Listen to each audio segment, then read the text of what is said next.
Hey, architecture firm owners and emerging leaders.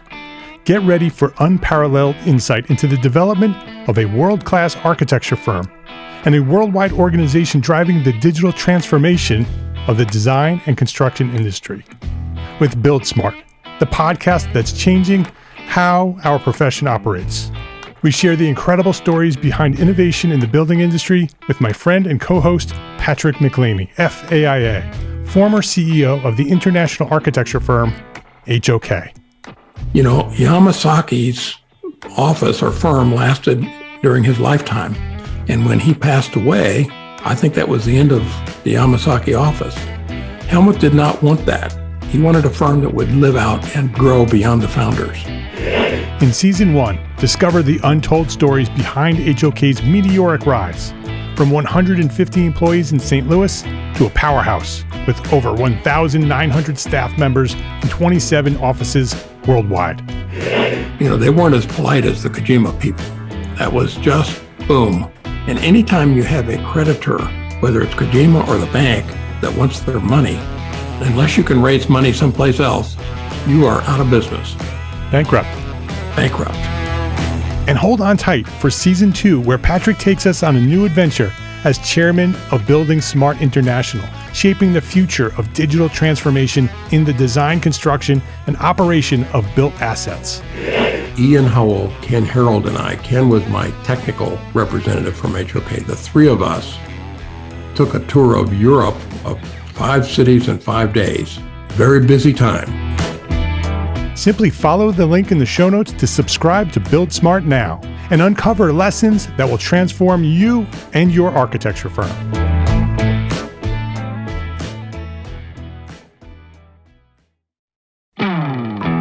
Hey, architecture firm owners and emerging leaders.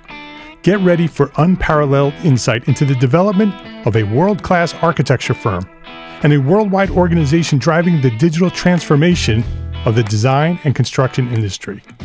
With Build Smart, the podcast that's changing how our profession operates. We share the incredible stories behind innovation in the building industry with my friend and co-host, Patrick McLeamy, FAIA, former CEO of the international architecture firm, HOK. You know, Yamasaki's office or firm lasted during his lifetime. And when he passed away, I think that was the end of the Yamasaki office. Helmut did not want that. He wanted a firm that would live out and grow beyond the founders. In Season 1, discover the untold stories behind HOK's meteoric rise, from 150 employees in St. Louis to a powerhouse with over 1,900 staff members and 27 offices worldwide. You know, they weren't as polite as the Kojima people. That was just boom. And anytime you have a creditor, whether it's Kojima or the bank, that wants their money, unless you can raise money someplace else, you are out of business. Bankrupt. And hold on tight for Season 2, where Patrick takes us on a new adventure as chairman of Building Smart International, shaping the future of digital transformation in the design, construction, and operation of built assets. Ian Howell, Ken Harold, and I, Ken was my technical representative from HOK. The three of us took a tour of Europe of 5 cities in 5 days. Very busy time. Simply follow the link in the show notes to subscribe to Build Smart now and uncover lessons that will transform you and your architecture firm.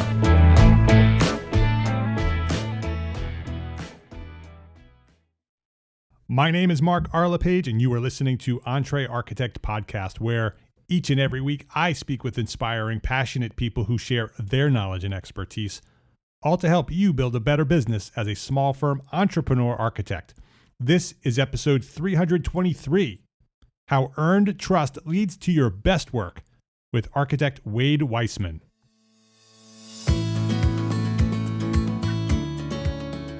This episode of EntreArchitect podcast is supported by our platform sponsors, Gusto, easy online payroll, benefits, and HR built for modern small businesses like ours. FreshBooks, the cloud-based accounting software that makes running your small firm easy, fast, and secure. And ArCAT, the online resource delivering quality building material information, CAD details, BIM, specifications, and so much more, all for free at arcat.com. Wade Weissmann, welcome to EntreArchitect Podcast. Thank you. How are you this morning? I'm doing well. I have a little cough, so I might get a little, cough here and there. I'll be trying to edit them out during the show, but I think I'll be okay. And I checked for anybody who's listening. I'm okay. I'm healthy. I had myself checked out. I'm good. It's just a cold. Because everybody's worried about me. I'm not. I'm okay. But I'm very well, and I'm glad you're well as well. So let me do a quick intro and let people know who you are, and then we'll talk. As the founder and principal of Wade Weissmann Architecture, Wade has spent the last 20 years designing classically inspired estates of many genres around the world. Wade Weissmann Architecture has offices in Wade's hometown of Milwaukee, as well as offices on the East and West Coasts to best serve projects nationwide. Wade is an active member of both the Institute of Classical Architecture and Art and Design Leadership Network. He's a passionate supporter of the arts and the human rights campaign, and a recent recipient of the prestigious Schutz Award. Is that pronounced properly, Wade? Schutz? Yeah. Yeah. Schutz Award. Yeah. And we could talk about that a little bit, what that is. He recently released his first book, Heirloom Houses, featuring 15 of his beautifully crafted homes. Wade's custom residential sector is growing, and they are expanding into master planning for hotels, new communities, and wineries. I'd love to talk about that too. On all projects, Wade believes wholeheartedly that collaborative approach to design is the best way to yield great results. And so, Wade, that's a little bit of an intro on you and your firm. I would love to learn more about you. I'd love to learn more about what inspired you to become an architect. How did you discover your passion for architecture? So go back as far as you want to go back and share your origin story. Well, thank you. And thank you for your kind words. I'm a Midwest kid, so I grew up in Wisconsin, and my hometown is Milwaukee. My grandfather and grandmother lived across the street from us. And so as a young kid in the late 60s, my grandparents lived very close. In fact, there were relatives kind of on all the streets around me. So it was very much that sort of old way of living where families lived very close to one another and grew up in the same city stayed in the same city that they grew up in. And we were no different. My father had an art studio when we were kids, commercial art, and was involved in commercial photography and commercial retouching and things before the age of computers. And so he had a really wonderful practice. And my grandfather, who was, like I said, right across the street, would every birthday and every holiday, another book on architecture. And he gave me, books on Walter Gropius and, Le Corbusier and, all these amazing sort of modernist architects that, became sort of the fathers of modernism.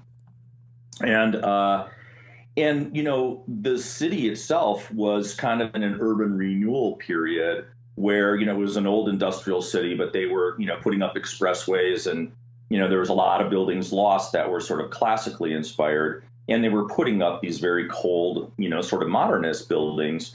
And I remember, going to these, museums and the art museum and places like that where, the cultural centers were the first things that were getting built that way. And just there was this awareness of architecture and this awareness of buildings. And that kind of, led into me falling in love with some of the old romantic historic neighborhoods where these old residences were still beautifully and intact and cared for, incredibly, beautifully built by great craftspeople.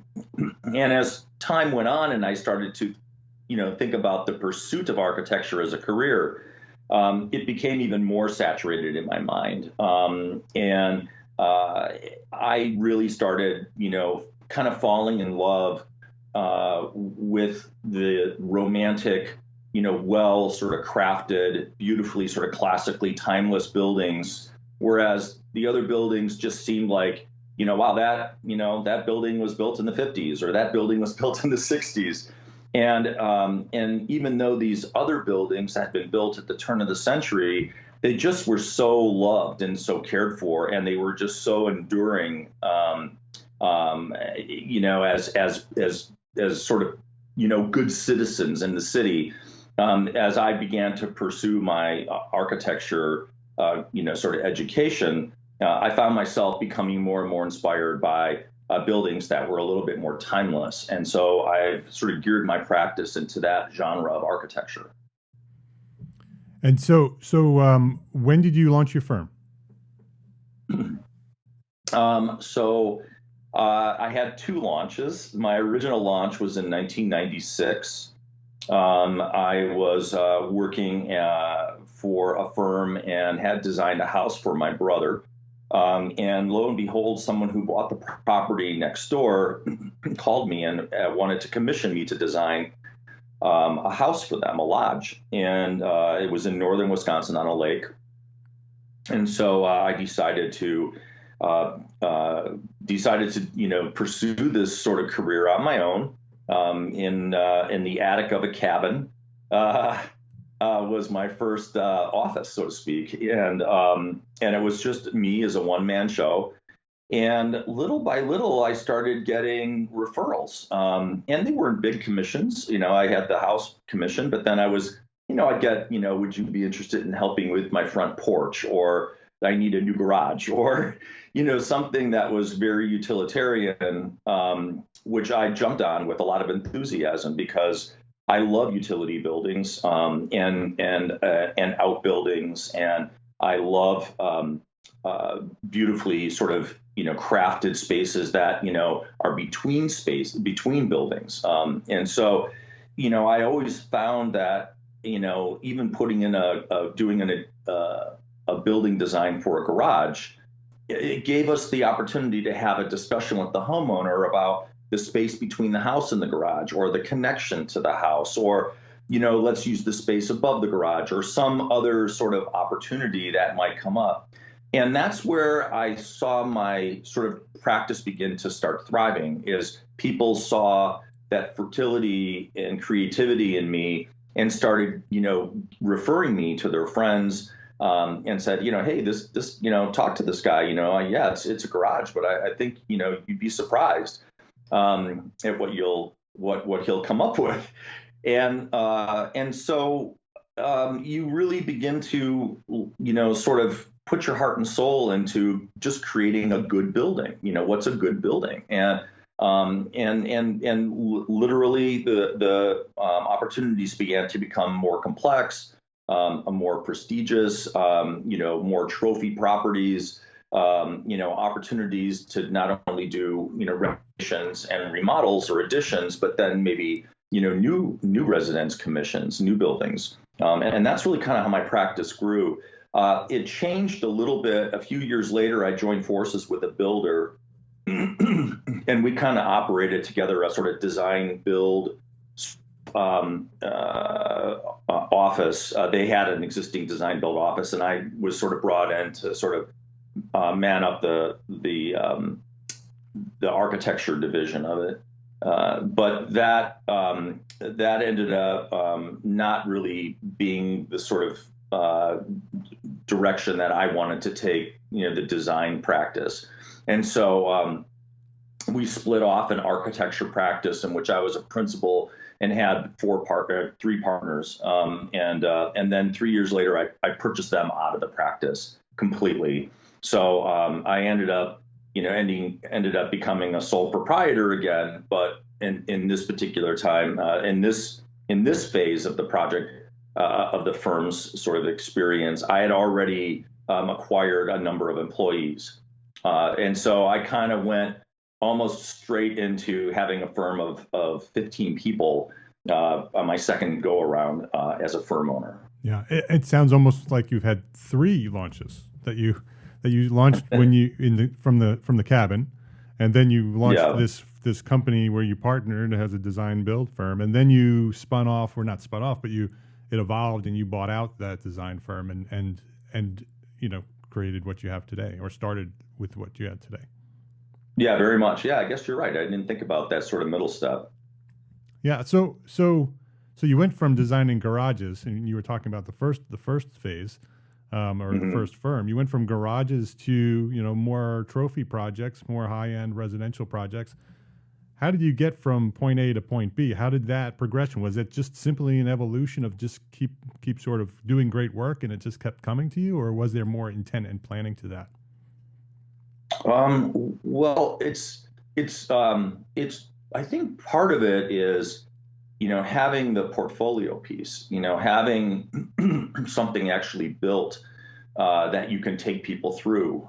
Because until you actually, you can show, and I've had this, I remember I was talking to a gentleman about a commission for a really incredible opportunity. He bought a very fabled old sort of compound that used to be the Mars family compound from Chicago in northern Wisconsin, and it was quite the estate. It had stables and residences and boathouses, and it had 40 outbuildings, and they would bring entire staffs up on train cars in the 1920s and throw lavish parties.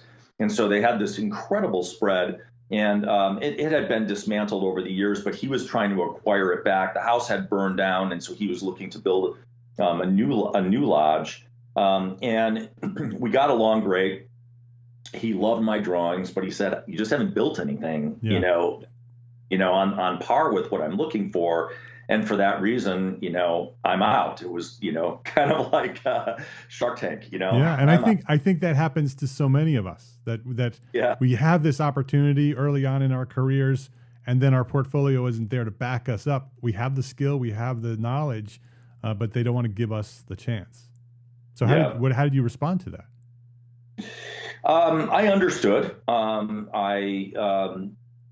It kind of underscored the emphasis of, built built work is going to be much more valuable than drawn work. And although I can do pretty renderings, uh, it's not like having something that's actually built. And so that's sort of part of the reason why I joined this builder Mm. in Milwaukee, and joined them in their firm, because they had an audience, and they were building, and they were getting commissions to renovate some beautiful historic homes, on some pretty prestigious properties.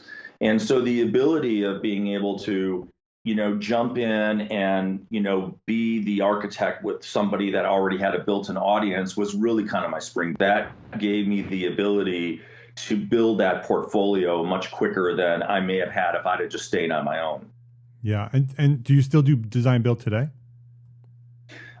We don't. So No, just I strictly mean design. we yeah, we will help some people with management at times, especially those people that are looking to general projects themselves. And we do have the occasional client that does want to general themselves. And then we can essentially sort of jump in and utilize, the relationships that we've built in the construction community, and bring a little bit of credibility, and sort of help guide the client a little bit. They're trying to essentially create a lot of value, by trying to save on commissions, and the project duration may take a little bit longer, but typically we've had enough experience that we can say, these are some firms that are worth considering. These are firms that I don't have a lot of experience with. My suggestion is that you may stick with people that we may already know through the marketplace. And so we can help guide our clients a little bit, but that's far and few between.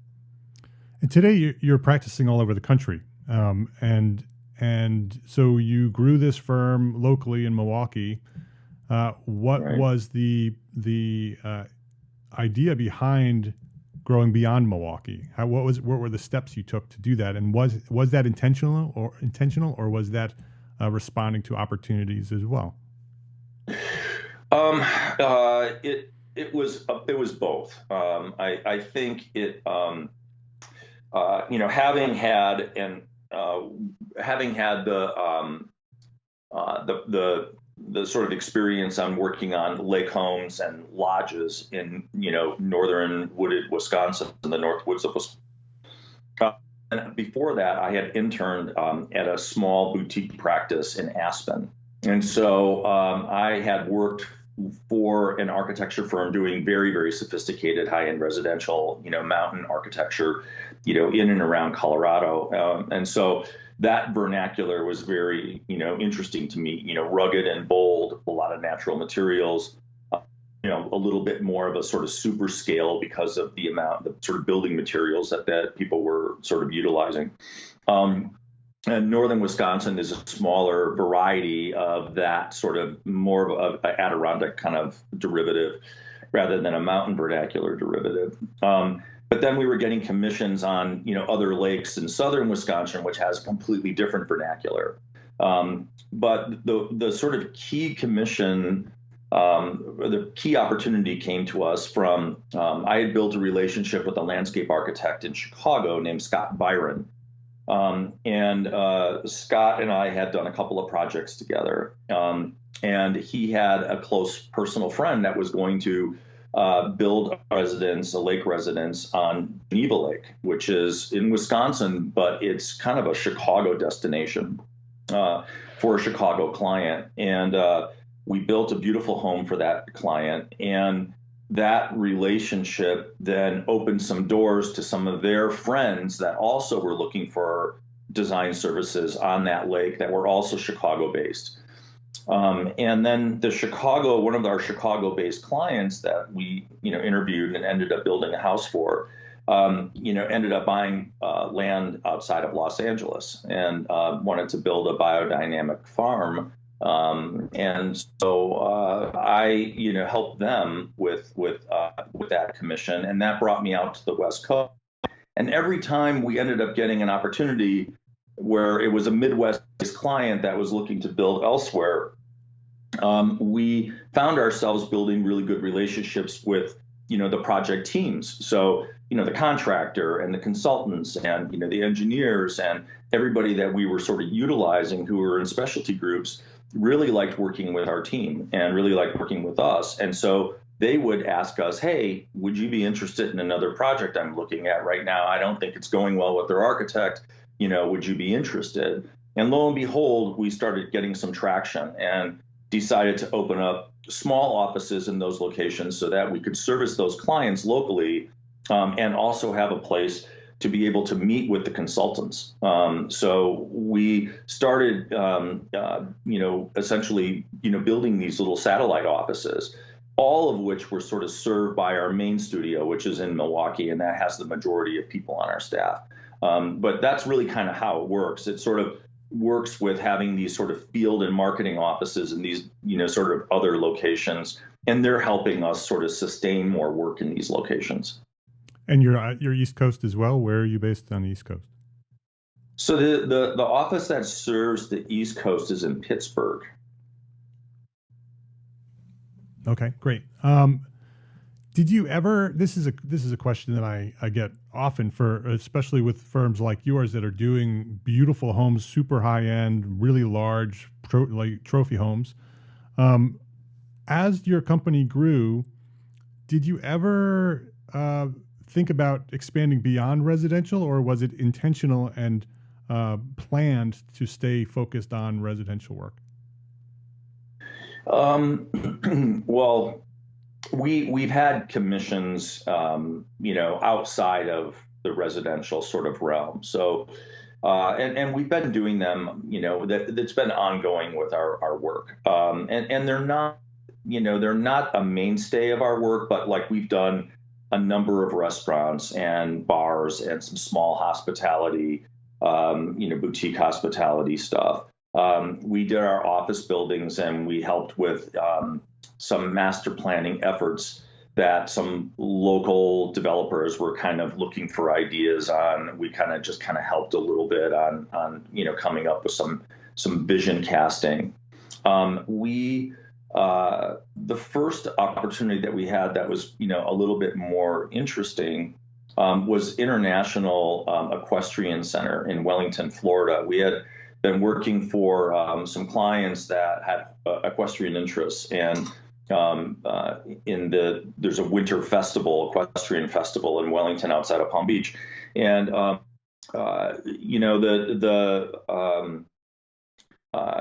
overall, I think the architectural design that was going in was not like super custom. It wasn't kind of on the caliber of like the Palm Beach traditional architecture that you see.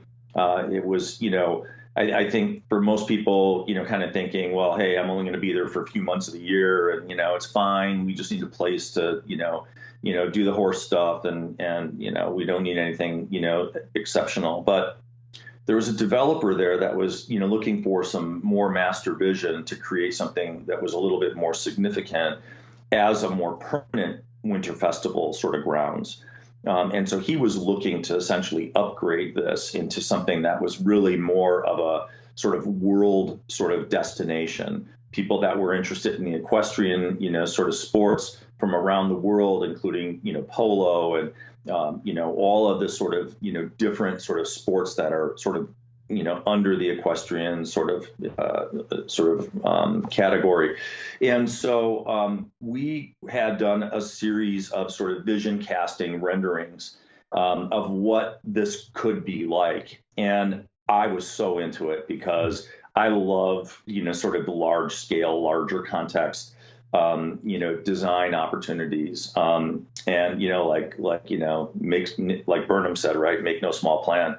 And I think I've always been very inspired by that, because I think that in that larger context, we start asking ourselves a little bit, bigger questions than, how much linear hanging space do you need in your closet? You really get into more, substance cultural, trying to, essentially accommodate, a much more sort of complex, urban, oriented, sort of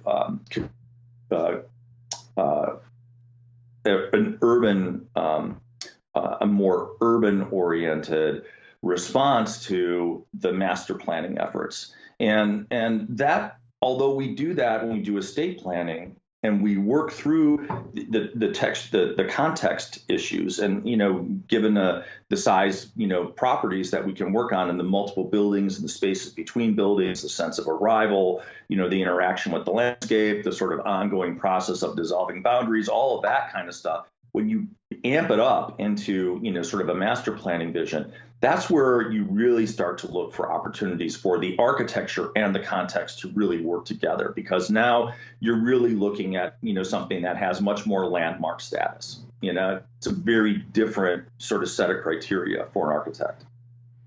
So is that what inspired you to expand into these other realms of hotels and communities and wineries, sort of that your interest in that larger context and these opportunities that you had, that they sort of came together and said, well, why don't we pursue that? Is that how that happened? It is. And that was personal with me, right? Just working on these things. A few years ago, we did Aaron Hill's Golf Club in southern Wisconsin, was the host of the U.S. Open a couple of years ago. And it was a project that we got involved in. I'd been working on a residence for the person who owned or bought that club, was very instrumental getting the U.S. Open there in 2017. And so we helped with the master plan vision of the entire grounds. And it was very exciting to then all of a sudden get the commission for the cottages and for the clubhouse and for some of the other things, because we're now starting to talk about what are some of the iconic opportunities that can happen here with, some of the site planning. And so working with a collaborative approach, again, with working with the landscape architect and being able to say, what's the character of stone walls? What's the character of the light post? What's the character of the curb markings? How do we, essentially, bring in, something that allows the fescue course to really shine, but also at the end of, 3 days of golfing, which you get these, people are staying in these cottages and they'll do 2 or 3 days of golfing with their friends and colleagues and business partners. And, you end up then providing these opportunities for them to be able to enjoy the sunset view, enjoy the landscape, the sort of rolling, sort of romantic Midwest landscape in the summertime, with sitting around, fires and, watching the sunset and, watching that orange sky, you're so far north, you see that, the sun doesn't go down until, 9:30, 10 o'clock at night. And, you can just picture the camaraderie. And that's what we got back as feedback. The people just loved it and would go there every year. And that's where I think for us, we really started being able to, take what we were giving our private residence clients an opportunity to sort of show it to a larger audience, which is very exciting. It's all you're not dealing with now, residential utility hookups. You're dealing with real, issues. How do you camouflage the grease trap, and how do you, bring in services into the buildings and being able to service them from a commercial load perspective, but still give it that residential feel, so that, they're in that, they're sort of enveloped by that sort of residential comfort. We will return to our conversation after this quick break to say thank you to our platform sponsors here at EntreArchitect. And while the COVID-19 pandemic is having an unprecedented impact on the economy, companies like our platform sponsors are still building tools and providing services to help support you, to help support your business and your people through all the ups and downs of our time. Please take a few minutes to visit them each and let them know that we appreciate their support here at EntreArchitect. Gusto, FreshBooks, and ArcCat. Everyone loves payday, but loving a payroll provider? That's a little weird. Still, small businesses across the country love running payroll. With Gusto, Gusto automatically files and pays your taxes. It's super easy to use, and you can add benefits and management tools to help take care of your team and keep your business safe. It's loyal, it's modern, you might fall in love yourself. And let's face it, we all need a little help with our payroll process and how to handle all those taxes these days. So Gusto is making it easy. Listeners to this podcast get 3 months free when they run their first payroll. Just try a demo right now and test it out at EntreArchitect.com/Gusto. That's EntreArchitect.com/Gusto. Our friends at FreshBooks want you to know that you are not alone. FreshBooks has been supporting small businesses and solo entrepreneurs, and specifically they've been supporting us here at the EntreArchitect community for a very long time. They know what it's like, how lonely it may be working from home. They know what it's like when times get tough, and they know that right now, as we all face this crisis together as a global community, we all need to do our part. So FreshBooks is responding and offering an unprecedented offer. Now when you join FreshBooks, the cloud-based accounting software, you'll receive 60% off for 6 months. That's right, 60% off for 6 months. Just visit EntreArchitect.com/FreshBooks. And don't forget, enter EntreArchitect in the How Did You Hear About Us section so they know that we sent you. That's EntreArchitect.com/FreshBooks and EntreArchitect in the How Did You Hear About Us section, and get 60% off their regular price right now for 6 months. That's EntreArchitect.com/FreshBooks. As you and your team are working from home, are the logistics of putting together a project daunting when no one else is in the same room? ArcCat has a solution for you. ArcCat's Charrette allows you to manage projects and specification documents online with multiple team members. Discuss products, configurations, outline specs, project photos, documents, and so much more, all on one page. Along with the ability to access product information, specifications, CAD, BIM, and the patented Spec Wizard from anywhere in the world. Charrette can help your firm get more done, no matter where in the world you and the rest of your firm might be. You can even promote your firm's project when you're done. And like all of ArcCat's solutions, It's completely free. Yes, free. So check it out right now at arcat.com/projects. That's arcat.com/projects.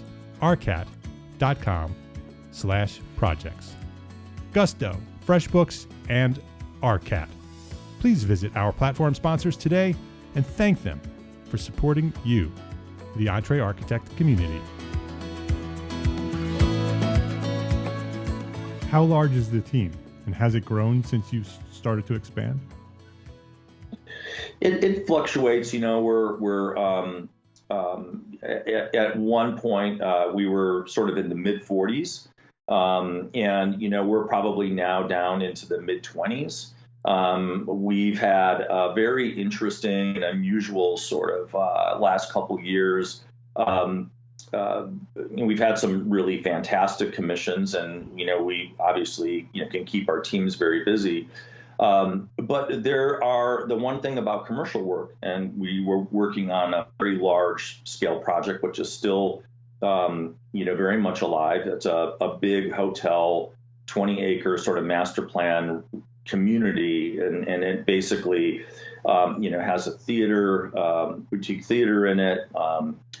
7 sort of eating and drinking establishments, a private club, hotel with all the amenities, spa residences, garden homes, commercial property, long-term stay residences, and it's in Nashville, and it's on a very prominent hilltop site. So there's challenges.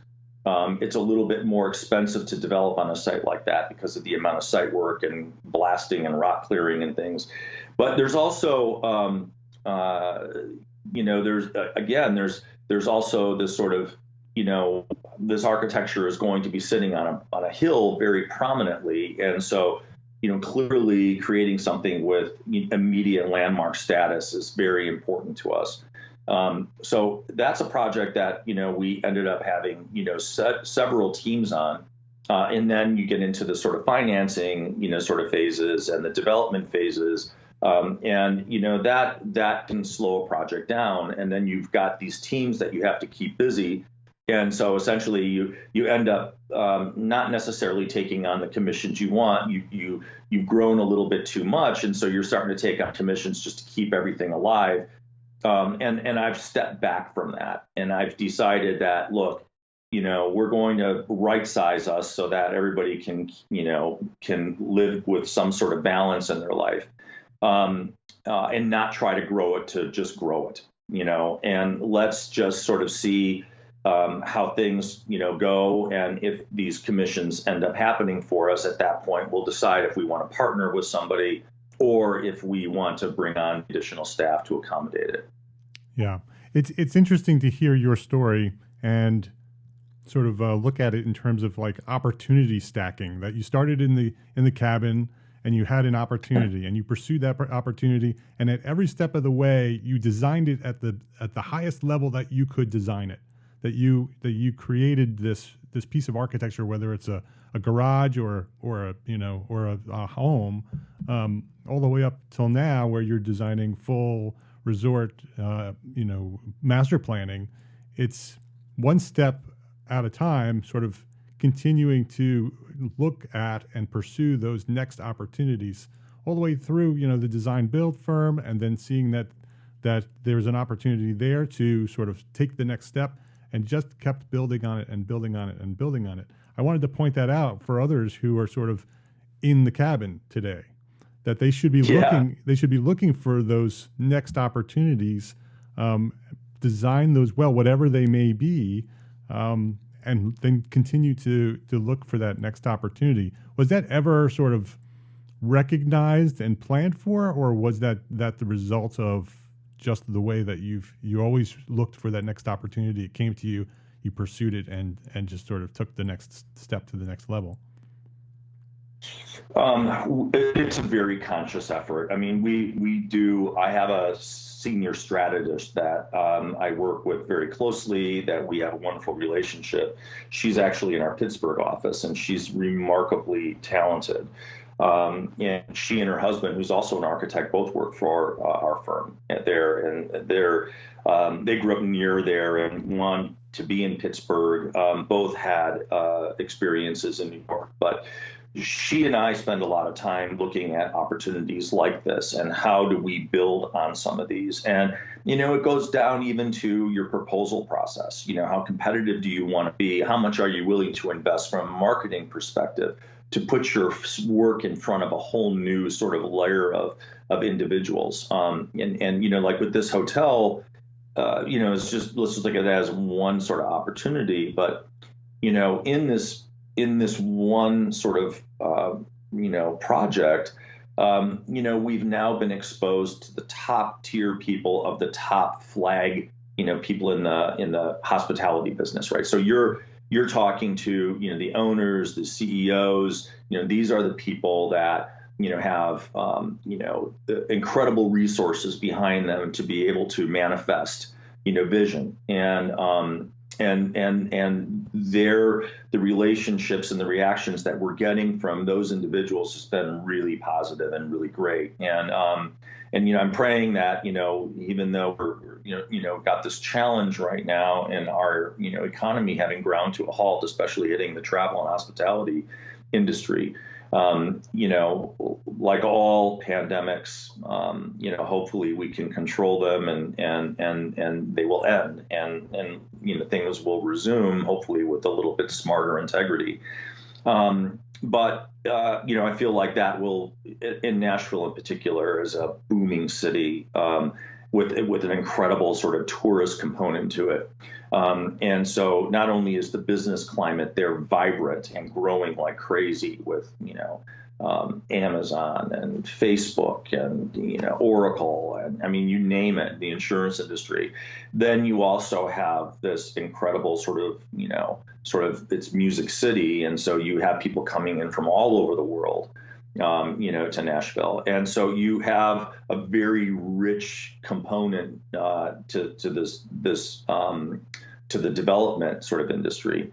Great basis there. And I feel like when we get an opportunity like this, we're very, very strategic about it. We work it through into, we'll provide design vision in many ways up front, just because we know that this will give the developer fuel, but our name attached to it then will also give us some credentials and some exposure. And when you're in a new community, we've been in Nashville, 6 years up to that point. I had been working on a commission there, 10 years ago, which is how I sort of discovered it as a place. But you really want your firm profile to get known. And what's really interesting is that, the councilman who's there was like, anything that goes on that hill, that's got to be iconic. And when he saw the drawings and I invited him to my house for a presentation, he said, this is exactly what I want on that site. And so he came to me and he said, hey, I got a couple of other sites that really need some vision. Would you help me with that? And I've got a school project that's going on that is ailing, and I've got some, and all of a sudden, this goodwill sort of gesture that you've made towards this developer has now gotten you noticed in an arena that you may not have gotten noticed in. And so there are opportunities everywhere for people that have really great vision. And I want to be one of those guys that they, call. And I want our firm to be one of those firms that they, consider, in the sort of more of the higher echelon of firms that could respond with a design that would be worthy of something that would be noticeable, and iconic. So that's, that, and that will, that will also help our residential sort of commissions as well. Because we do bring that amount of aesthetic comfort to our larger scale projects as well. They work hand in hand. Yeah, it's super inspiring story to hear, sort of going from the cabin to where you are today, and understanding how you're doing it, how sort of you're doing the best work you can. But not only are you doing the best work you can, you're making sure that you're presenting that best work to the people who need to see it to get to that next level. and you're doing it all the way through till now. You just described how you're doing it in Nashville. And so lots of lessons there. So I appreciate you for sharing that information and that knowledge with our listeners here today. Well, you know what? Honestly, we all take some bruises along the way, right? We've made for all the decisions that have worked out and gotten us, a step up. There's been plenty of mistakes that were made along the way, but I think you learn from them and you accept the things that you made made it of error, or you own something that was your fault. I've had the unfortunate sort of experience of also working with people, and that that's coming as a reaction of working with some people that are the first ones to put somebody under the bus, or the first ones to not be collaborative, or to think for themselves over the team. And at the end of the day, we're all working for a client, and we're the client's advocate, and we're just one of the client's advocates. So if everybody there is working collaboratively and unified towards making that client happy, not dragging the client into disputes or resolutions or asking them to judge or to have to pick a side on right or wrong, it just does the whole team a disservice, and it does the project a disservice. And so, if you think, better of the whole, and work through any errors, or step up and say, you know what, that happened because we made a mistake, and I will own it and I take care of it. And I will tell you that kind of honesty is gotten me more long-term relationships than trying to cover up something that we made a mistake with. It just doesn't, we're humans. We're a team of people.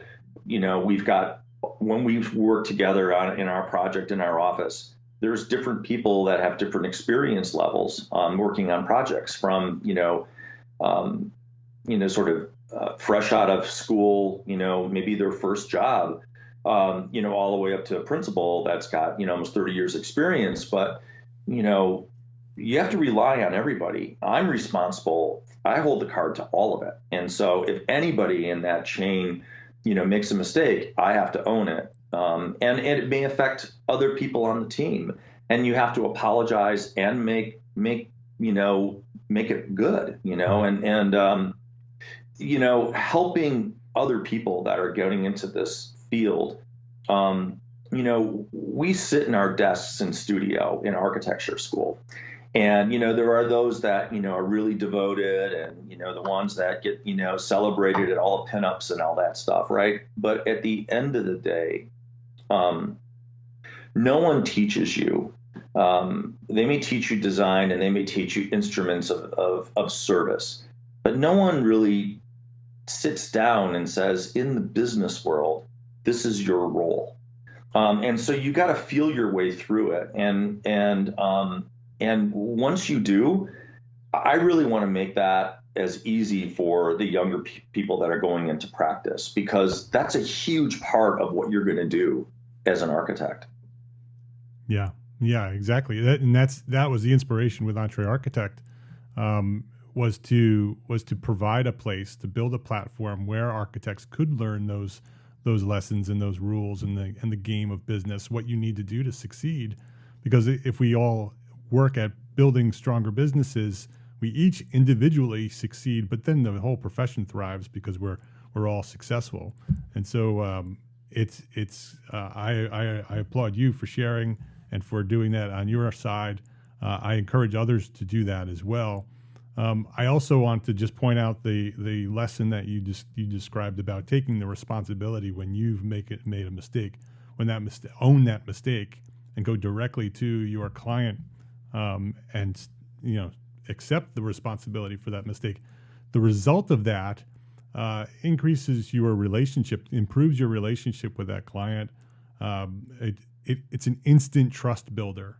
between you and your client. From that point forward, when they see that you've accepted that responsibility and you fixed it, you owned it and you fixed it, from now on, you can pretty much do whatever you need to do because you have full trust in that client, especially at the levels that you're working, because there's so many people at the level of the type of work that you're doing with the level of clients that you're working with who are intimidated by that and who are afraid of making that having that responsibility, that they avoid it. And when they get caught avoiding it or get caught lying about it, it's the complete opposite. You completely lose control and you completely lose that sense of trust.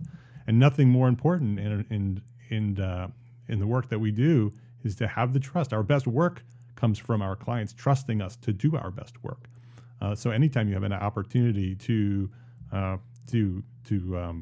build that trust, that's a gift. That when you make a mistake, that you can take on that responsibility, because it does give you that opportunity to build that trust. It's that kind of humility, is something that I hate to say it, but it's something that culturally we've kind of moved away from a little bit. In a litigious society, we've gotten to the point where it's like just defend yourself, yeah. Or even when it comes to politics, lie, say it's not what it is, and and if you lie enough about it, all of a sudden you can create a parallel untruth that is right. Supposed to be, it's just a different narrative. But I just have found that not only building trust with the client, which is obviously who we work for, is important, but if it's witnessed by your teammates, yes. The contractors, the other people too, they are going to embrace you and your firm. And I will tell you, you will get some of your best commissions just from able to know the people that are the tradespeople on those projects. I mean, I can tell you, I got an amazing commission a couple of years ago for a fantastic client that was looking to build a garage for a sort of larger car collection.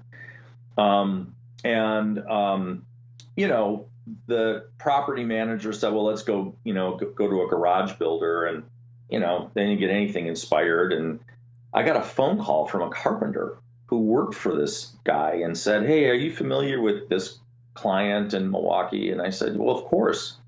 He said, well, they need a garage. He bought another car and they're looking to build a garage. They don't have enough space. And, I know this is probably beneath your pay scale, but I think, it'd be worth maybe exploring this. I called my team immediately and I said, set up a meeting with the property manager. We went there. We got the most amazing garage built you can imagine. It hasn't been public, but I mean, the client, went and built the most fabulous, space. And we had, it was very inspired, and it was a complex program, and it was a fantastic project. And it came from a carpenter who was working for this property manager who suggested our name. And so, because I had built a relationship with him over the years, is a fantastic finish carpenter, and got a chance to, get to know him and got to know his wife. And, after a while, these are people that we all kind of are citizens. We share citizenry with, right? We're all citizens of the same place. And, the integrity and all those things that are very honorable, some humility, et cetera, they get witnessed by people. And people think, oh, I'm going to keep Wade in the back of my mind. And look at what happens. How do you thank me for that? That's incredible. Yeah, and your employees are watching you too, and so when you have that opportunity to demonstrate doing the right thing, that trickles down to the rest of your team. And if they witness you doing the opposite, that too will trickle down to the rest of your team. And so you need to make go ahead. No, I was going to say, absolutely, you're 100% right. It does, Yeah.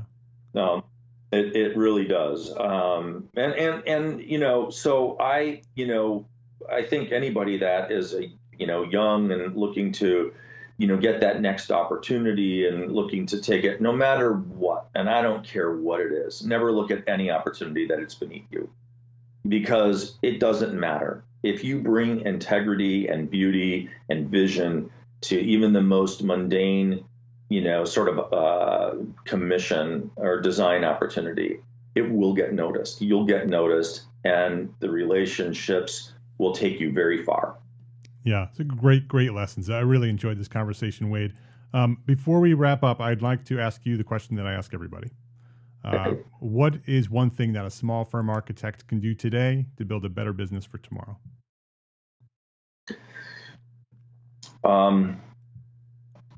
I think just recognizing the community that you're in and that you have a unique skill set. You're a problem solver, and the community you live in has got lots of problems that need resolving. And so step up as a citizen, and as difficult as it might be, just try to serve the people that are around you and let them know what your skill set is. And it doesn't matter if it's the most beautiful design building or if it's just an idea on how to make the streetscape a little prettier in your community. That's where you're going to build your practice, because once people see you as a citizen and somebody who cares, they are going to call upon you for some of the rewarding commissions. Yeah, that's great advice. And especially now in the time that we're living in, we need some answers, right? We need some solutions to some big problems, because the pandemic is creating a ripple effect of multiple problems throughout the world. And architects are problem solvers. So it may not be a piece of architecture. It might just be a problem that needs to be solved, and you have a unique talent to resolve those problems. And so that's great advice, Wade. I thank you for reminding us about that. His name is Wade Weissmann. You can learn more about Wade and his architecture. You should go check his website out. You should look at the architecture they're designing. It is phenomenal. WadeWeissmannArchitecture.com. We'll have a link to that in the show notes. And check out his new book, Heirloom Houses. If you're searching for it, we'll have a link for that in the show notes as well. The author is Steven Stallman. It shows, I think it's how many houses? 15 homes? 15 homes, heirloom houses, beautiful, beautiful work. Wade, this has been a really, interesting and inspiring conversation. I made it through the entire episode until the very end. Wade, thank you. Thank you for joining us here at EntreArchitect Podcast. No, I thank you for taking an interest in me and my firm and our work. Thank you. You have been listening to episode 323. The link to the show notes and the link to share with a friend. Please share this link with one friend. EntreArchitect.com/episode 323. Do that. EntreArchitect.com/episode 323. Share that link with a friend. I would appreciate it. And focus on what you can control. Focus on your family. Focus on your friends. Focus on your business, and shut everything else off. To help you through the next few months, we've made our programs even more accessible so you can focus on your business. The membership at EntreArchitect Academy, is now free for 30 days, still free for 30 days. We're holding that on for a while. So if you'd like to join and check it out for 30 days, you are welcome to give it a try. You can go to EntreArchitect.com/join, and you can see everything that we're doing inside the membership. You can download the resources, watch the expert training session archive, join us for the monthly live expert training session. It's all there. EntreArchitect.com/join. And our mastermind is also open if you'd like to join one of our mastermind groups. That's separate from our Academy membership. If mastermind groups are small groups dedicated to working together with full support from EntreArchitect. And they are continuing to build their businesses, architects inside the mastermind. Groups of about 8 to 10 people per group. We'll put you right into a great group, and you can have support, have essentially an advisory board for your architecture firm.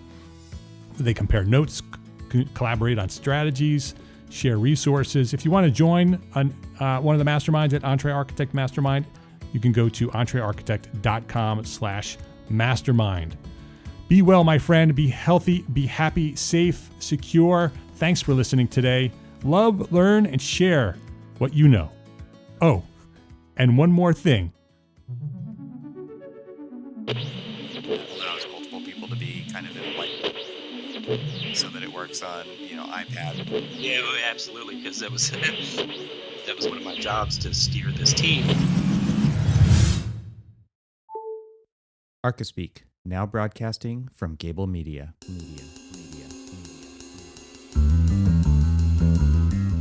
That's right. You heard it here first. Our friends at ArchiSpeak Podcast have a new home, our home, right here at Gābl Media. Visit GāblMedia.com for more details coming soon. That's GABL Media.com.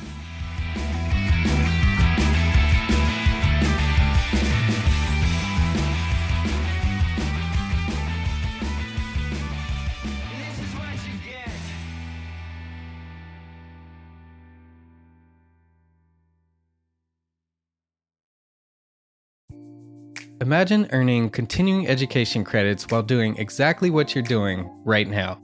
Well, you can. Gābl Media has revolutionized the way you earn your continuing education credits with a groundbreaking approach. Forget running around town and scouring the internet for credit-worthy courses. Fulfill your CE requirements effortlessly by listening to engaging podcasts just like the one you're listening to now. Our podcasts are designed to educate, entertain, and inspire, all in a user-friendly environment. But wait, there's more. Architects, Gābl Media is also approved as an AIA continuing education services provider. Upon completion, we handle everything, from reporting your hours directly to the AIA to storing your certificates in your personal Gābl Media profile for your self-reporting needs. So follow the link in the show notes and start earning your credits in the most innovative and entertaining way possible with Gābl Media. Attention architects and creative minds, get ready to supercharge your brand with Build Your Brand, the podcast that's unlocking the secrets of branding success for creatives. Hey there, it's Mark Arlepage, founder of EntreArchitect, and I'm inviting you to join my friend, architect marketing expert Jeff Eccles at Build Your Brand podcast, where he explores the captivating stories of the world's top brands and transforms their lessons into powerful moves for small firm architects and creatives like you. In Season 1, Jeff shares the thrilling tale of Southwest Airlines, where he dissects their journey to the summit and distills it into strategies tailor-made for you. It's important to keep in mind that companies like Southwest compete in the real world, just like you, and face real-world challenges, just like you. You might be surprised at how similar those challenges are to the struggles that you grapple with on a day-to-day basis. Don't miss out on your blueprint for success. Subscribe, tune in, and let's build your brand together. You may have noticed that the very best brands in the world are also known for having somewhat unique corporate cultures. That's often the glue that holds everything together when they encounter those rough spots. We don't do it because it inconveniences the passengers to whom we are primarily dedicated, the short haul, frequent flyer. Follow the link in the show notes to subscribe to Build Your Brand today. Remember, no matter the size, the journey's the same. Your brand's journey to the top starts here.